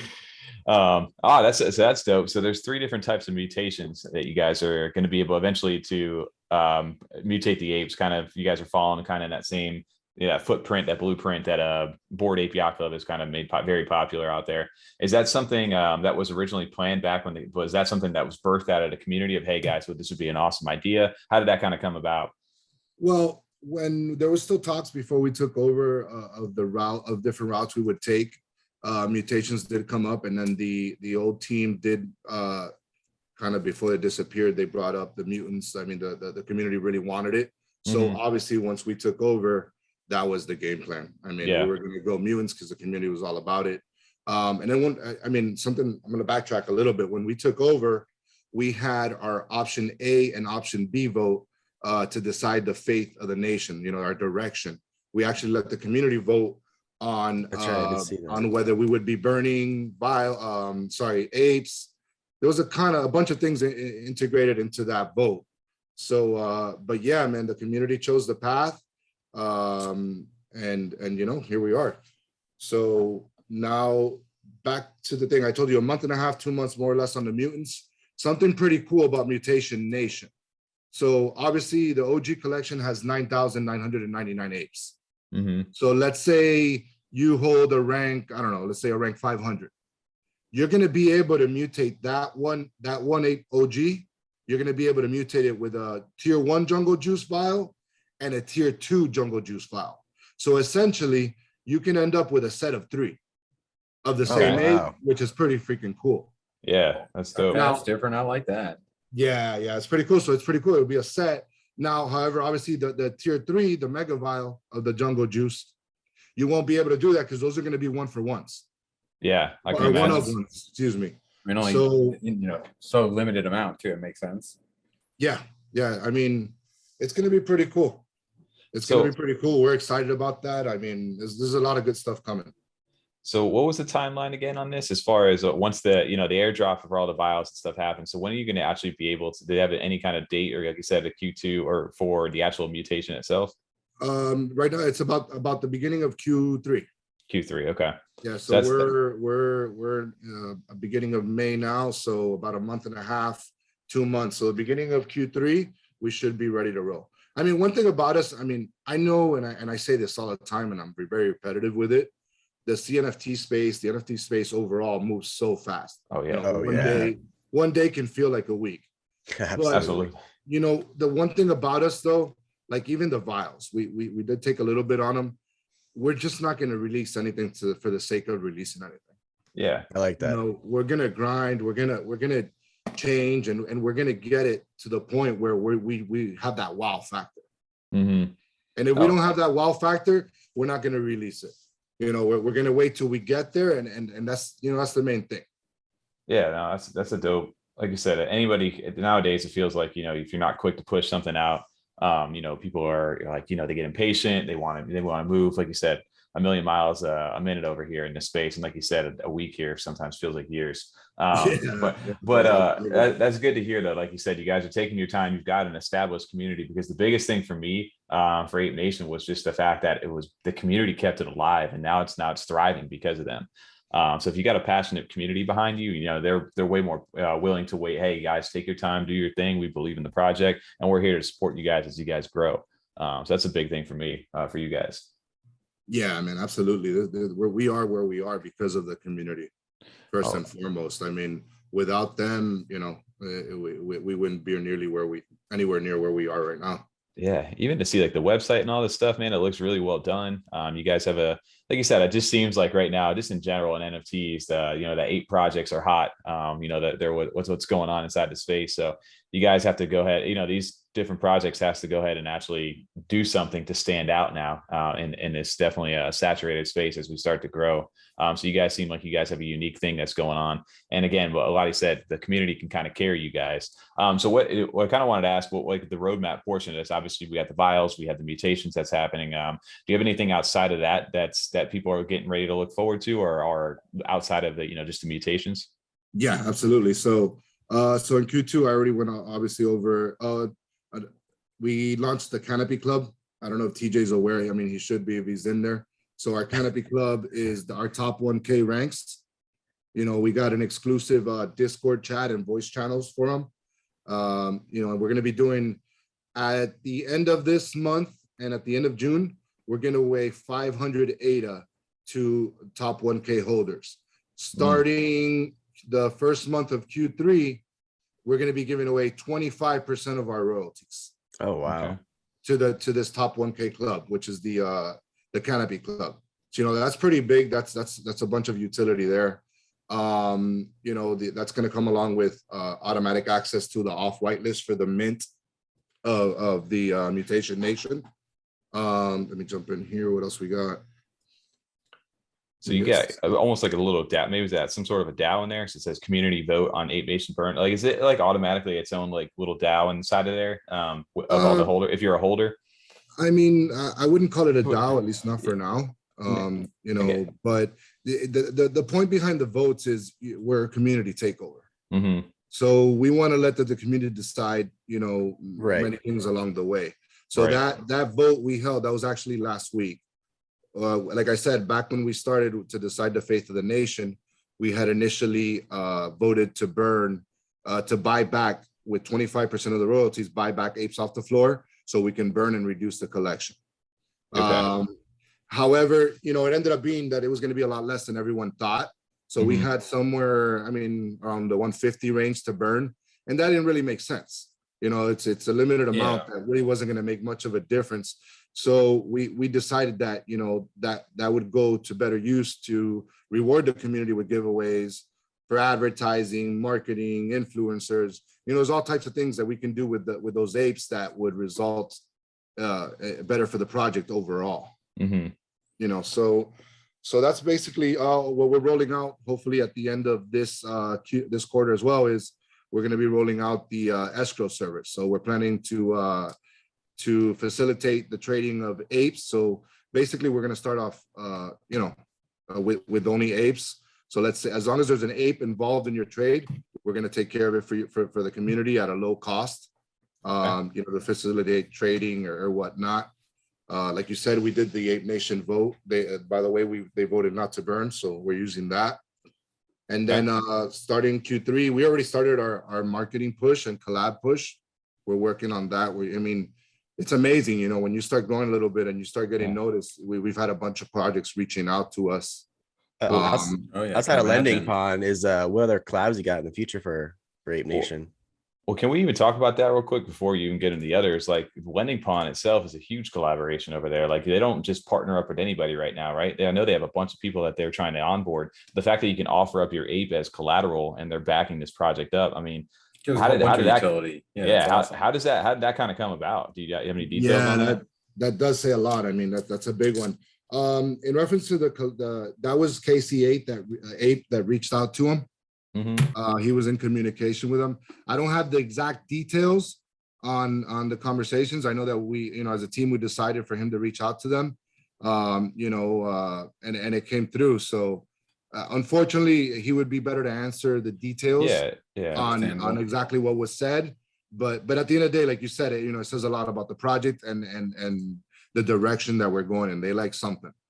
Yeah, it wouldn't be just these other companies or other brands and stuff like this. They will not just partner up with anybody over here. So the fact that you guys have secured that stuff, it shows that it wasn't just something that was picked up by the community and they're kind of like just trying to push it along. It seems like it's being adopted, and people are kind of really starting to carry this momentum over into other stuff. Because I've seen you guys, being promoted and just there's giveaways and different things like inside of other communities over there. You guys are being well received and other things. And I don't know if there's any other partnerships like TJ to expand on your question. Well, we do have some things that we're working on right now. Nothing I can say right now. Okay. But we do got some big things coming. Like I said, we've had some giveaways that we've collabed with other projects and given away. They've given one of our small collabs, but we are pushing and we're in the works for some other big stuff. Nice. Obviously that's I can't mention anything right now, but I know we always want to talk about stuff, so no worries. We're always just trying to see what we can get. Always got to throw it out there. Yeah, the lending con one though, it's like such a big statement. Like it's them saying so much from such a big name right now in the space. Because the whole point is that they're lending you ADA based on like your actual NFT having value. So they obviously understand that these have value if they're willing to take them as collateral for a loan. That's a pretty big statement. That's pretty cool. Absolutely. Now, is there any mechanics kind of in place? So like obviously right now we see the price is doing really well. People are holding on because of the snapshot. Is there any incentives to hold, obviously after that happens, the vials get airdropped. What's the incentive to hold on to the apes, outside of just obviously the value? Obviously the first incentive is going to be, for the top 1K, you got the royalties. We are 1,001 to the 5,000 rank. We got the Jungle Club, which they're gonna have a whitelist for the upcoming Mutation Nation, and there's other couple things that we're releasing to them as well. And then obviously for Mutation Nation, you need that OG ape to mutate with that vial. So pretty much you're gonna submit your OG ape, you're gonna submit the vial, and then obviously the mint cost, and you're gonna get back your OG ape. The vial is going to be burned, and then you get your Mutation Nation ape as well. That's sick. Okay. Yeah. So that was a big thing, at the beginning, whether we would burn the OG apes or not. And we just said, look, at the end of the day, everybody came to this community and loves the project. Yeah. The art brought you in, and the community kept you there. So how are we going to burn these apes? They're freaking fire. I mean, the art is clean. It speaks for itself, in my opinion. So that was a big decision not to burn them. Oh yeah. Well, I mean, you want to continue to build that up. And a lot of people get attached, like you said, to some of this stuff like, oh, I got this. Some people may have picked it up when this thing was down at 11 ADA or something like that. They feel attached, like, hey, now this thing's worth a lot of value, but I like to hold on to this stuff and I want to mutate it. I want it to grow. We were talking with another project earlier in the week about how people get attached to their NFTs, like the psychology behind that, and how you can, like you had said, these transformation events that occur now with these NFTs, and how that brings even more of an attachment to wanting to hold on to whatever it is that you own instead of just getting ready to flip it and sell it off. So that's very, very awesome for you guys in the community. I really like what you guys are doing for that. Are you guys doing any kind of, for the mint itself? Are you guys having is it like an address like send in? Are you using any minting services? Are you using multi-sig transactions? Like, how's that going to work with the burn event? Do you have, or can you share any details on that? Yeah. I mean, that FET, we've spoken with FET about that. FET's team, dev team is the one that's helping us out with that. It's not going to be based on a smart contract. It is going to be an address where you send everything in. Okay. It's complex, obviously, because of the fact that you're sending in an ape and you're getting the same ape with the same, I wouldn't say the same traits. Obviously, that's something we're working on, but whatever the mutation is, and then it's getting it sent back. So as far as the technical aspect on that, The dead team's going to take care of that, but it will be it'll be sent in, and then we'll send it back. So it is going to be a complex process though.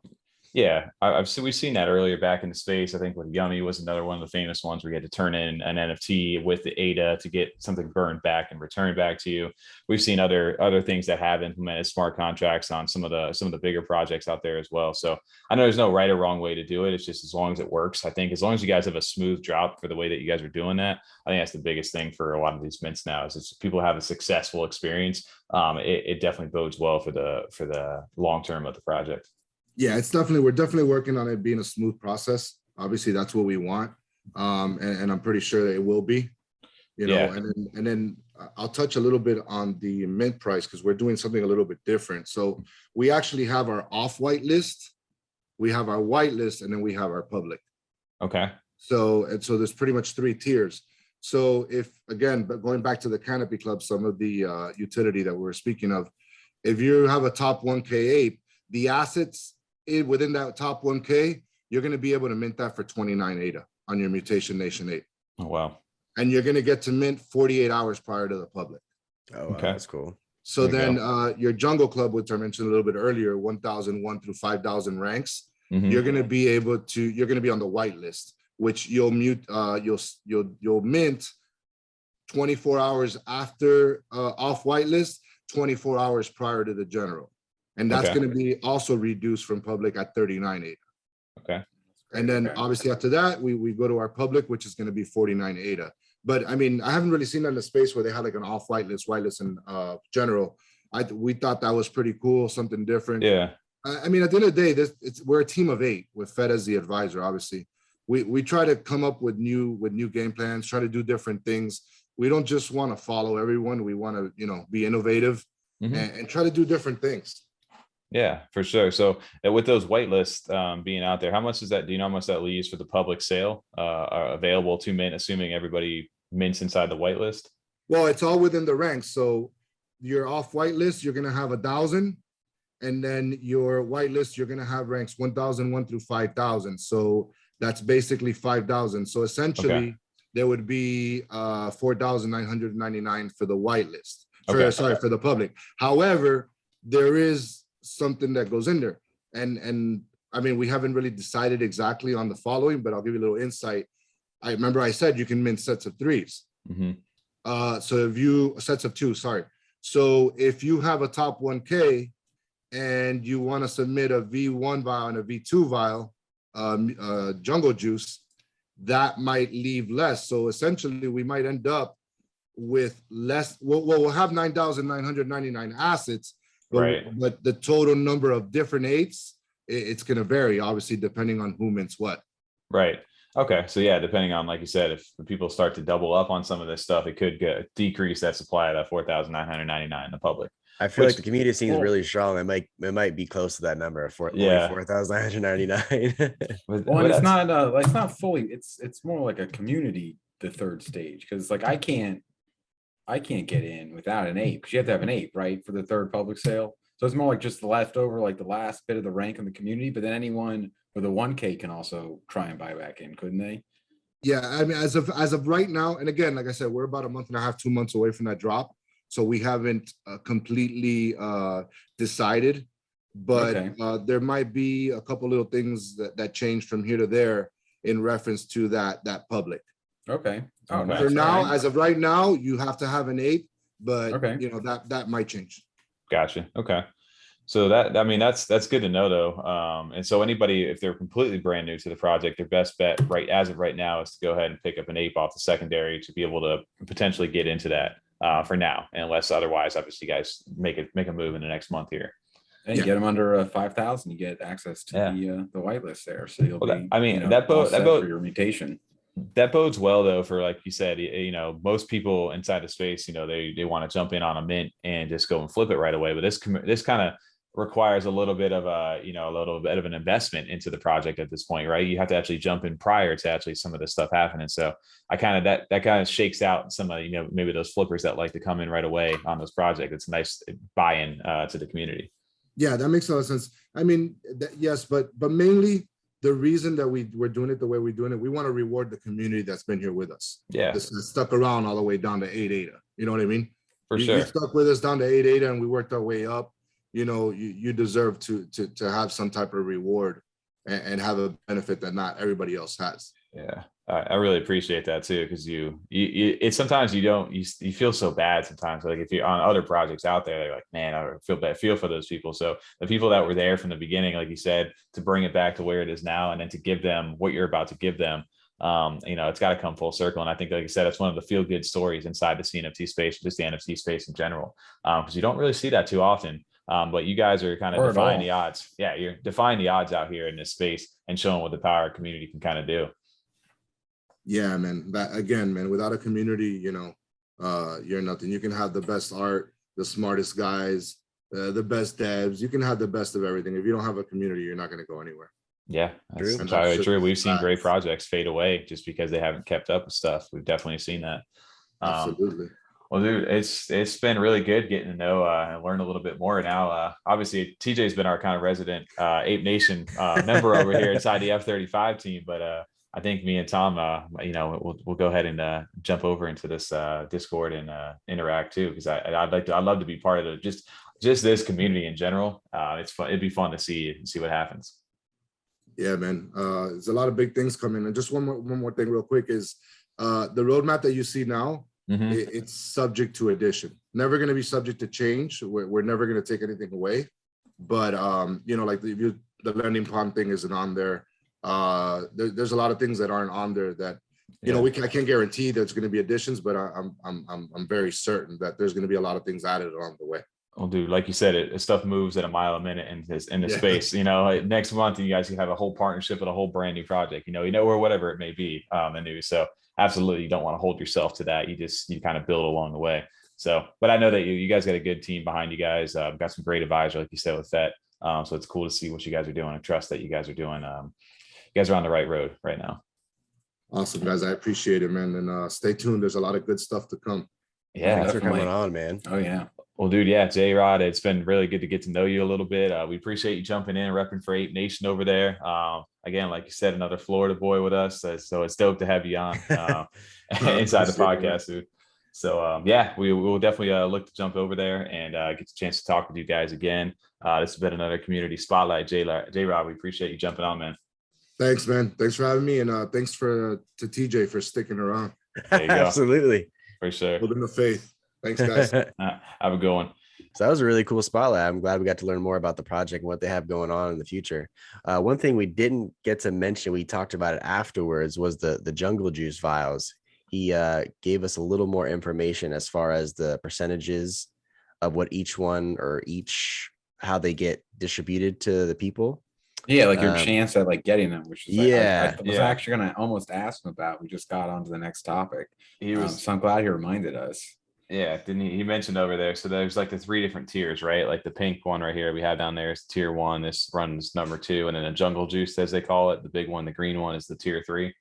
The mega vial, yes, that one is 20. So they have a 22% chance from the Canopy Club to get the actual tier 3 one, the Canopy like Club. a boost up. So, you know what I mean? Yeah, like Canopy Club is the top 1,000 ranked. Top 1,000 ranked. Yep. Yeah. So you have a 22% per the number of assets held in the top 1,000. And then what was the version 2?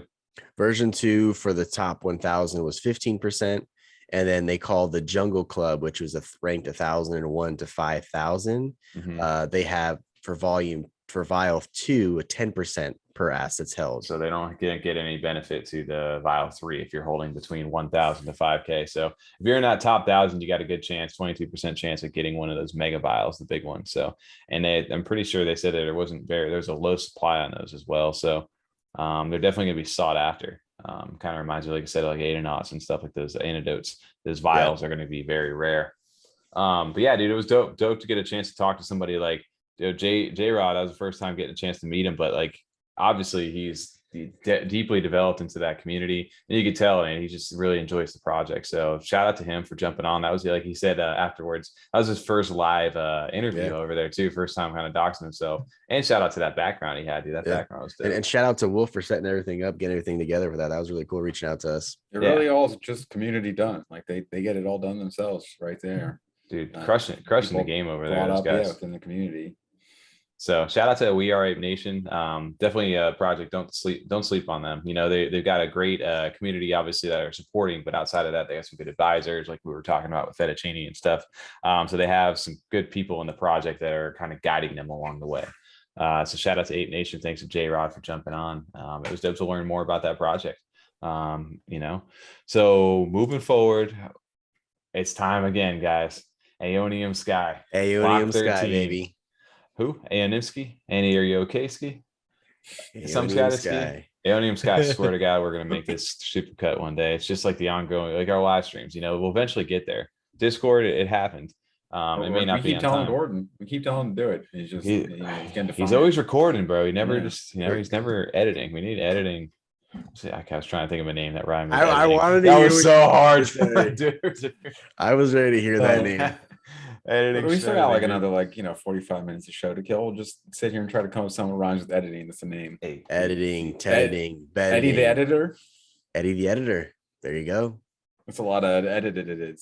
So editing. Yeah.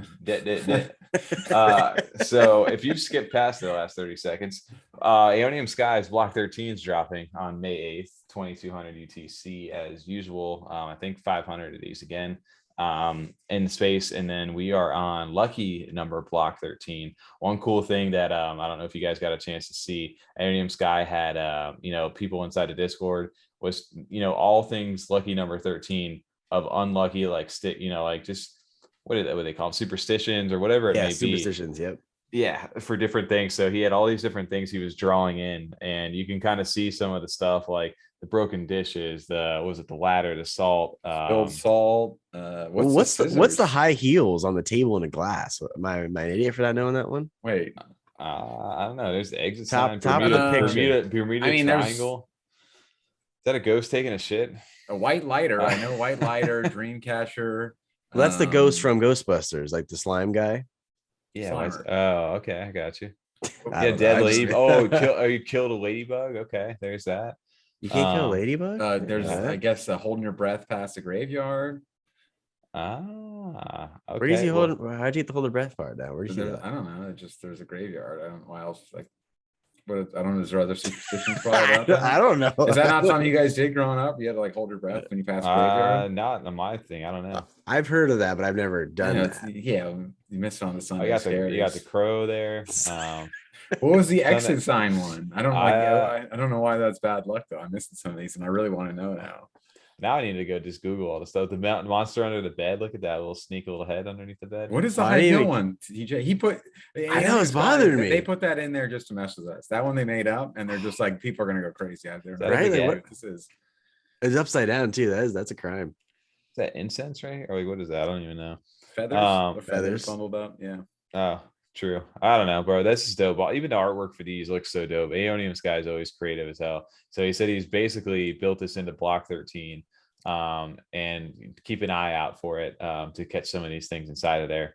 So this is gonna be one I definitely want to pick up, and hopefully I don't know what's been going on with some of the people, especially on secondary market, who's just been kind of like dumping these things off. One day people are going to realize that that was a terrible mistake, because the artwork is, if you want true artists over on Cardano, like aeoniumsky is the one. Always for me, that I always recommend over here. And dude, Twitter just ruins financial advice. Yeah, Twitter though kills the quality of this stuff, but everything that he does is just, or he or she or they, or I don't even know what aeonium is. It's just an entity at this point. We've called them everything in the book though. But this is again, Block 13 out of 24 is releasing, like I said, over on May 8th, which is a Sunday, right? Sunday, yes. Cool. Yes. Yeah. So tell them it's a Sunday, by the way, if you didn't hear that. Sunday for us, after everyone. After we got some guys on the other side of the world. That's true. It's true. Why did I just repeat you? Repeat. Yeah. Oh, aeoniumsky 2200 UTC May 8th. Go cop one of these, and it may be your unlucky. No, don't. There's only 500. No one buy this. I wanted to get one. TJ's always just hogging stuff. I can never get one. I know. Hopefully you can get one this time around.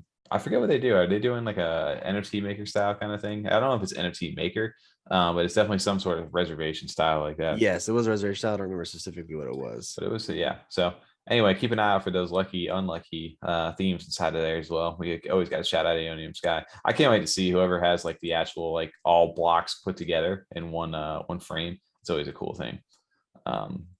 So shout out to them. That's what I meant. That's happening this week. Another one that's happening next week as we get closer, which again, we mentioned them earlier in the podcast.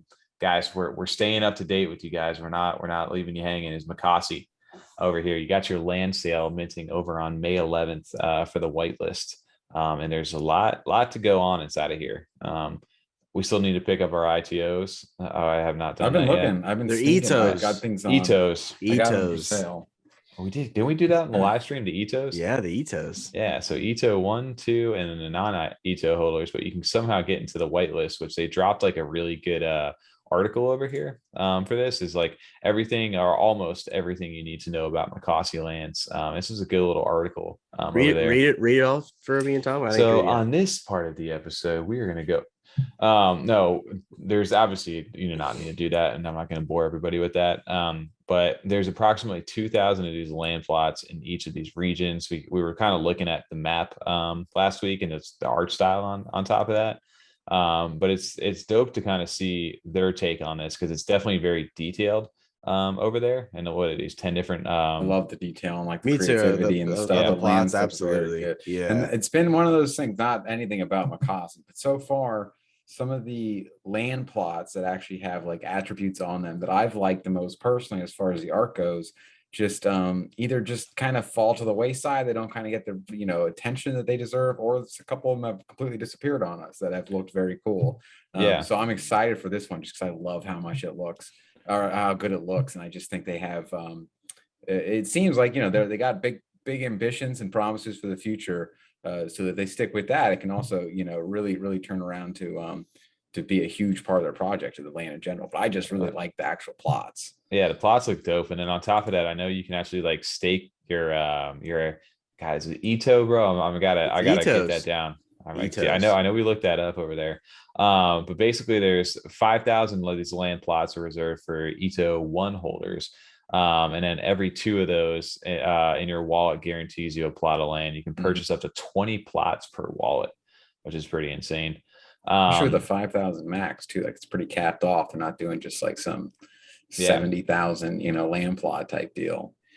Which is pretty crazy too. And then a max of 3,000 land plots are allocated to Ito 2 owners over there. But you to get whitelisted, you need to own 5 of those Ito 2s, which guarantee you a land parcel. So that is really tripping you up, the Ito thing, because you are slowing down. Ito, I just want to say Cheeto or something. I don't know. That's what I was thinking too. Like it's just like I do want to Ito right now. I feel like most people still say ITO.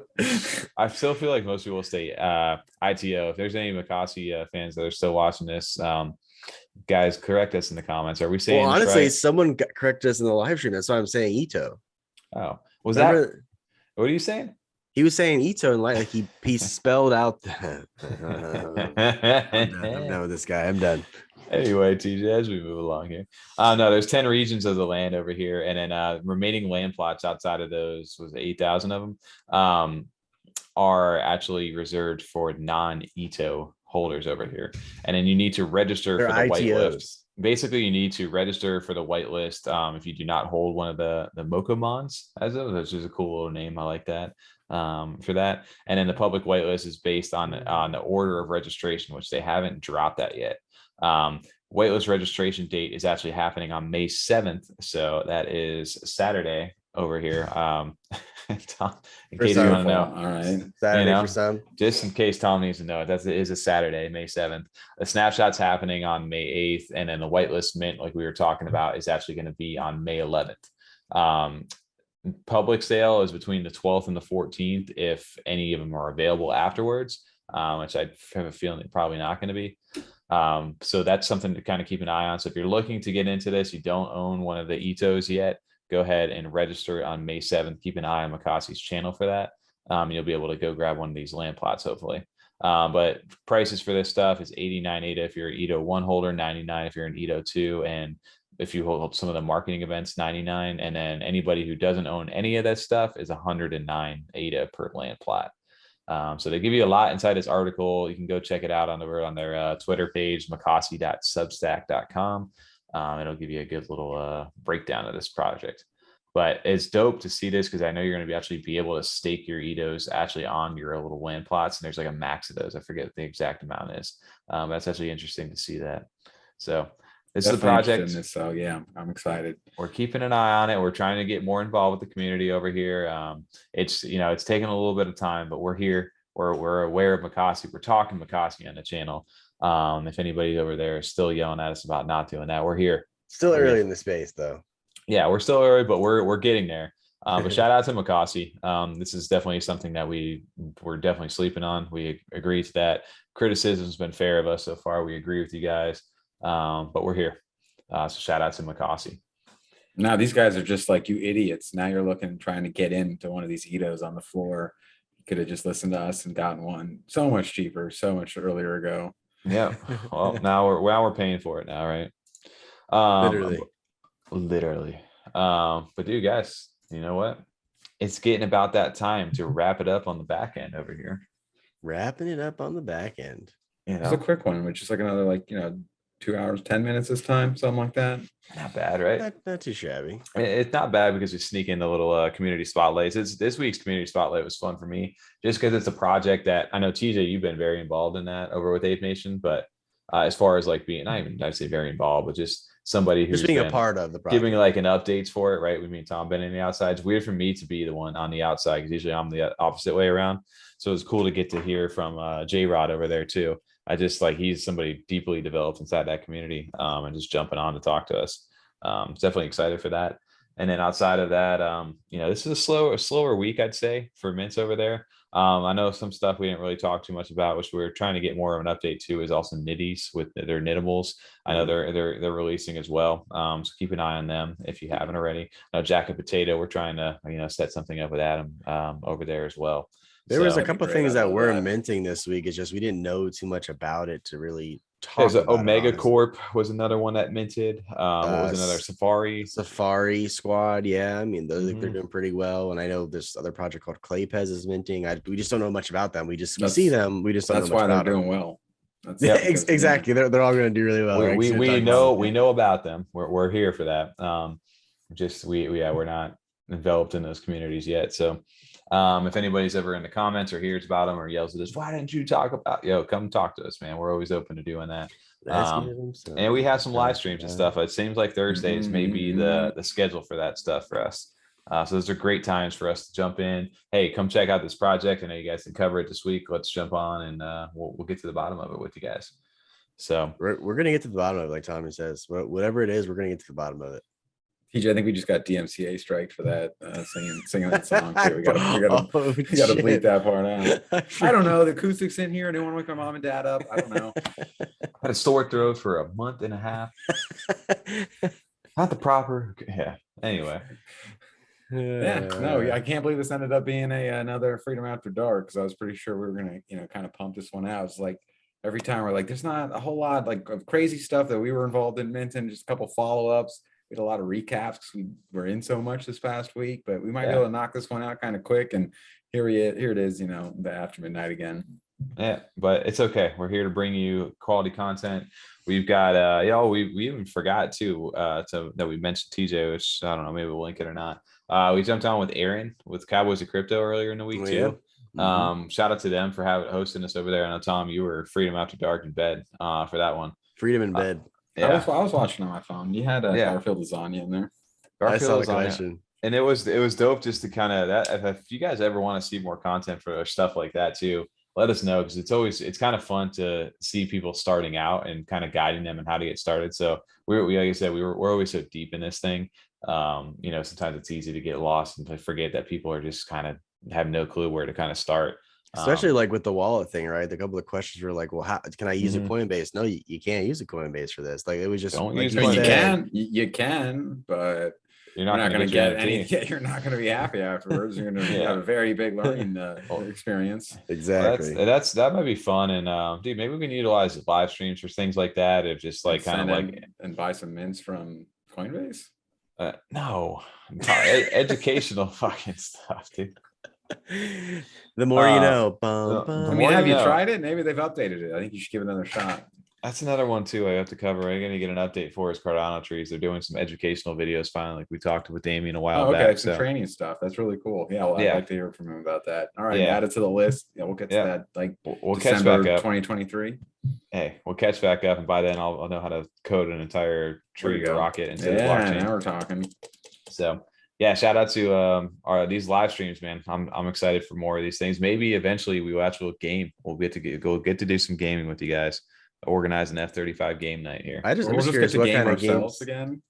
Yeah, that'd be nice. That's what I'm looking forward to. I have not gamed in so long, man. So you play some Rocket League. Yeah, I'm curious too, Tom, TJ. Like, how many games we got in here listening? What do they play? That and like what? Yeah, what do they want to see us play or play with us? Not see us play with us. Fall Guys. Every time we fall off, you have to take a shot. Yeah, you could do that. We could do some wild streams, and then eventually, as Cardano gets games online here, maybe we'll get a chance to do some actual like Cardano game nights, which would be fun. Shout out to you, Cardopoly. Where are you guys at? Yeah, we're trying to beta test, do some live board games over here. Oh yeah, for sure, that too. That'd be great. So, but anyway, we got a lot of different things that we could do with that. That's a whole new avenue. Cornucopias, when that comes out. That's another great one. Brace of javelins out there. That is a really good one too. Yeah, for sure. Definitely gonna be out there. That'll be great. Oh man, I can't wait to smoke you. Bro. I'm gonna buy a mythic one. I'm gonna flip my way up to a mythic. You can't. You almost had me. Won't matter. Never had your javelin. You never had your guy. All right, guys. Well, we can ramble on all night. I'm sure this has been great for you. Anyone wants some more? Any tips to close out podcast, because we can't do that for 29 episodes. So any tips would be great. Yeah, tips, tricks, and